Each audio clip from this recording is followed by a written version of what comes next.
Good evening, children.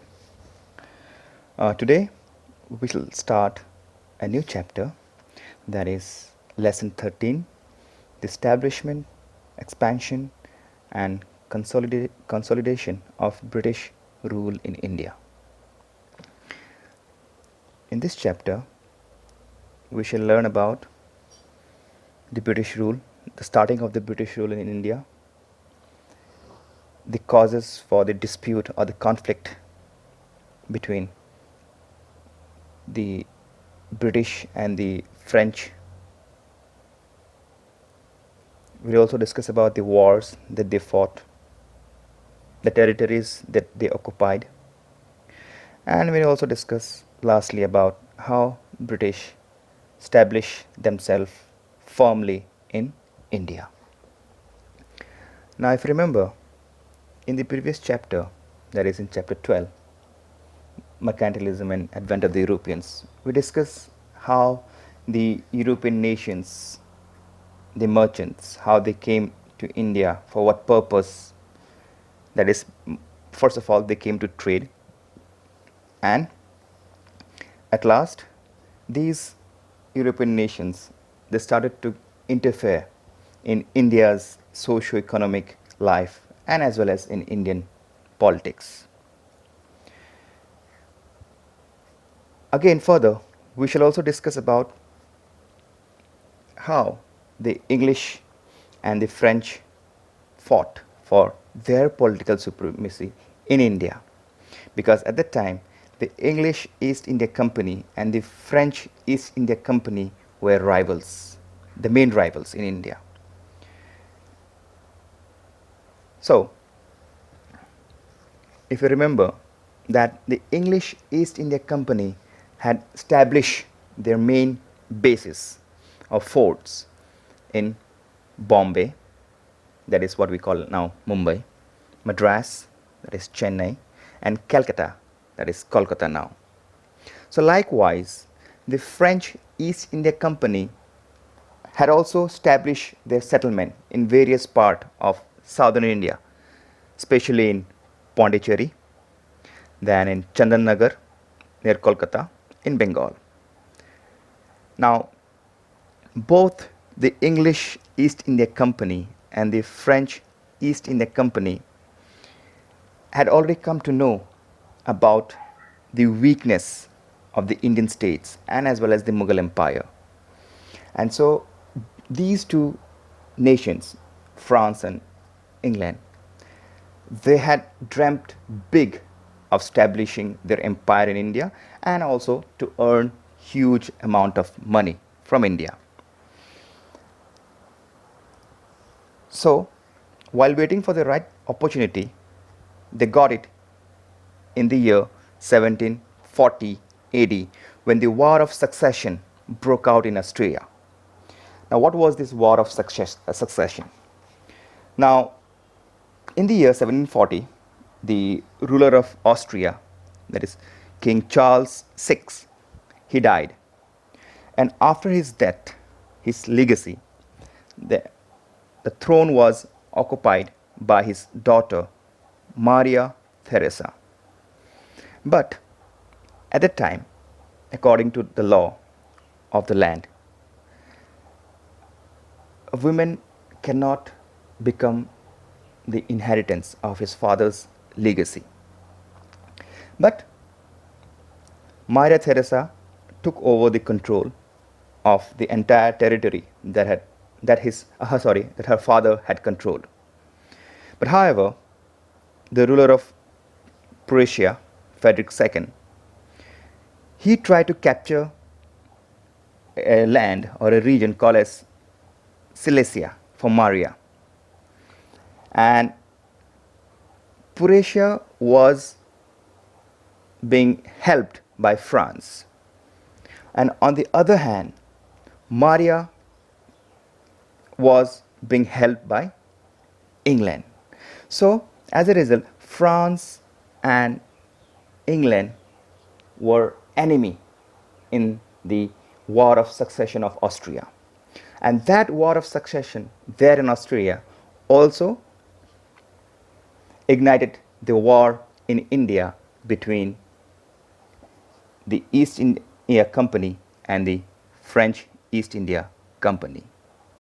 So, taking this as an opportunity, the English waged war against the French in India. So, in the year 1745 AD, the English Navy intercepted the French ships on the southeast coast and also threatened the French settlement in Pondicherry.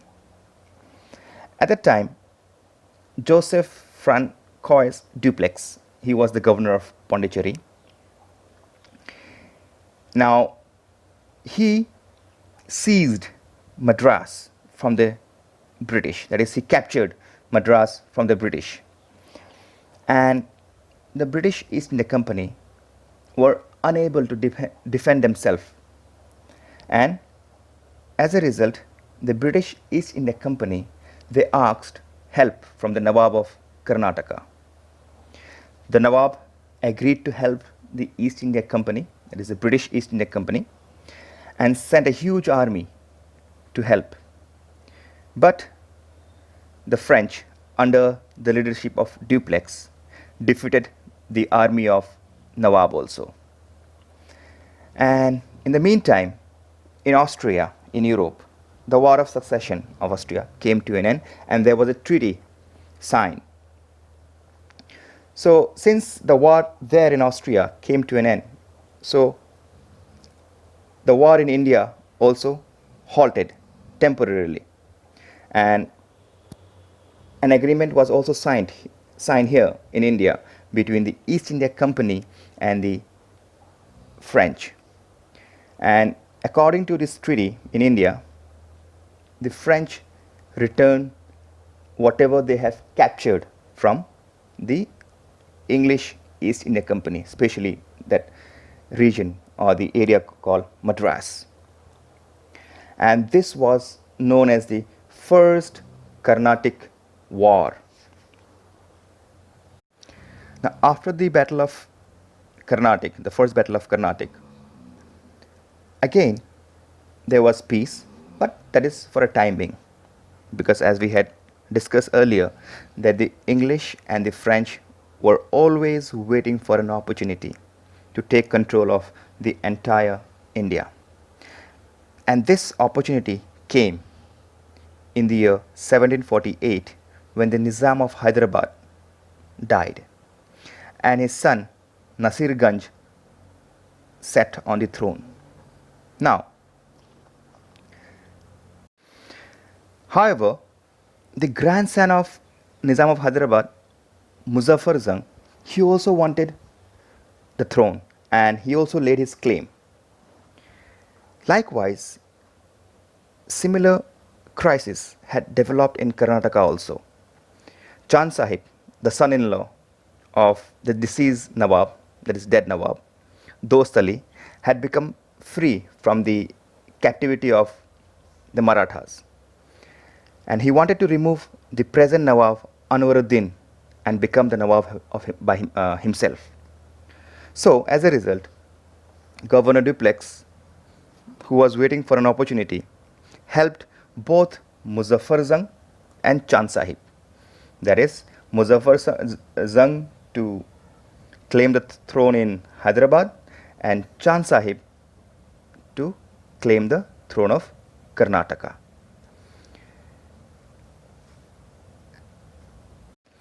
Now, being helped by the French, Anwaruddin was killed in the combined attack of the French, and Chand Sahib and Muzaffar Jung and his son Muhammad Ali took shelter at a place called Tiruchinappalli. Now, seeing this, the British East India Company, that is the English, they also came forward and decided to help Nasir Jung and Muhammad Ali. But in this process, Nasir Jung was assassinated, that is, he was being killed.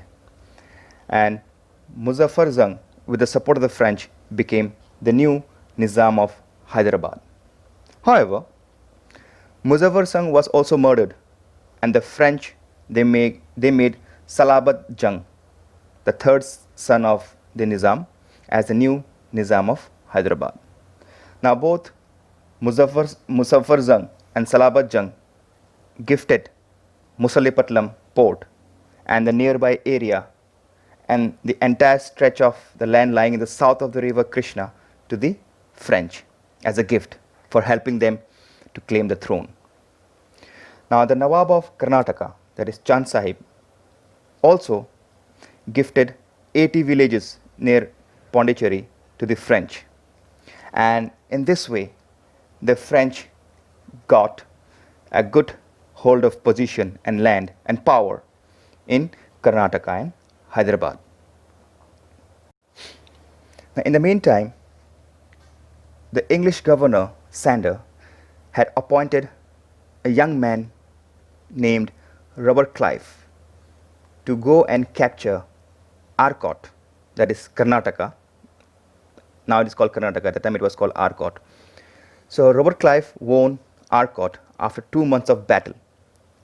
And this battle proved a turning point in favor of the British.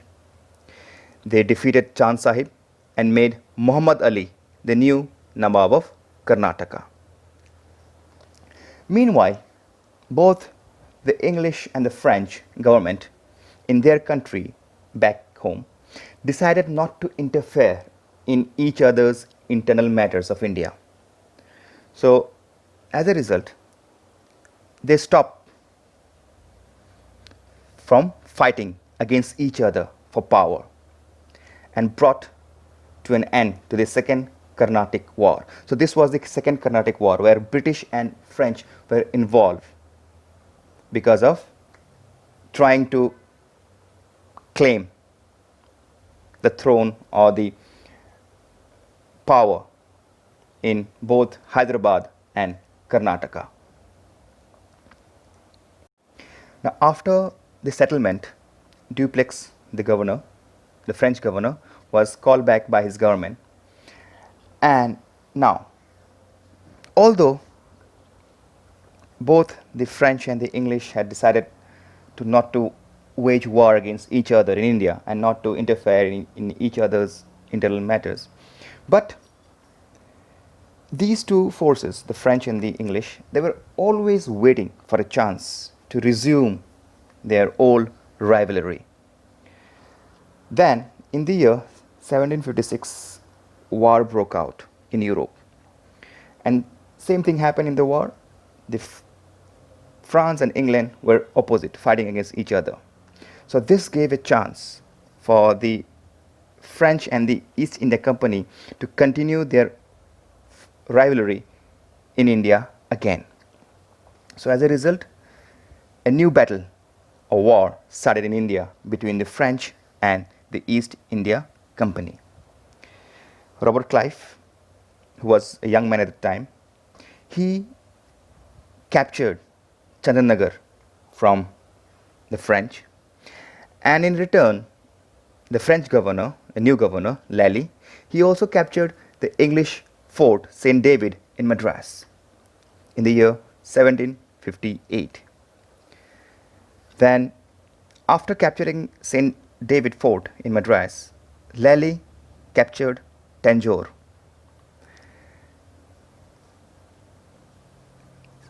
After losing Tanjore, the English East India Company asked for help from Calcutta, and a huge force came in and fought against the French. The French war or the battle was led by Sir Eyre Coote and in this battle, the Battle of Vendy Wash,